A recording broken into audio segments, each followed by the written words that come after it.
How to create a personalized design with CustomCat. Welcome to this tutorial on creating personalized designs with CustomCat. Whether you're adding custom text for a customer order or personalizing your own product, this easy-to-follow guide will show you how to make the most of CustomCat's design tools. Let's get started. To begin, open your design library by clicking on Design Library from the left navigation menu.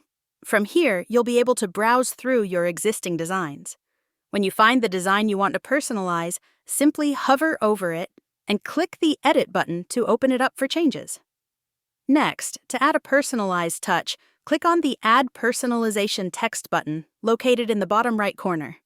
This will open the Personalization Tool where you can begin editing the text.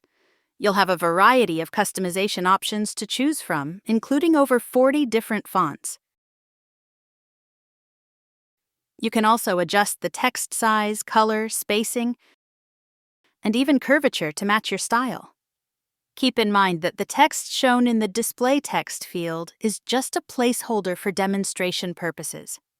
It won't be printed. Customers will enter their own personalized text when they make a purchase. Once you're happy with the personalization, click Save Text in the bottom right corner. If you'd like, you can rename your file, but rest assured your new personalized design will be saved as a separate file, tagged with Personalized. This ensures the original design remains unchanged. It's important to note that CustomCat supports up to 4 lines of text for personalization.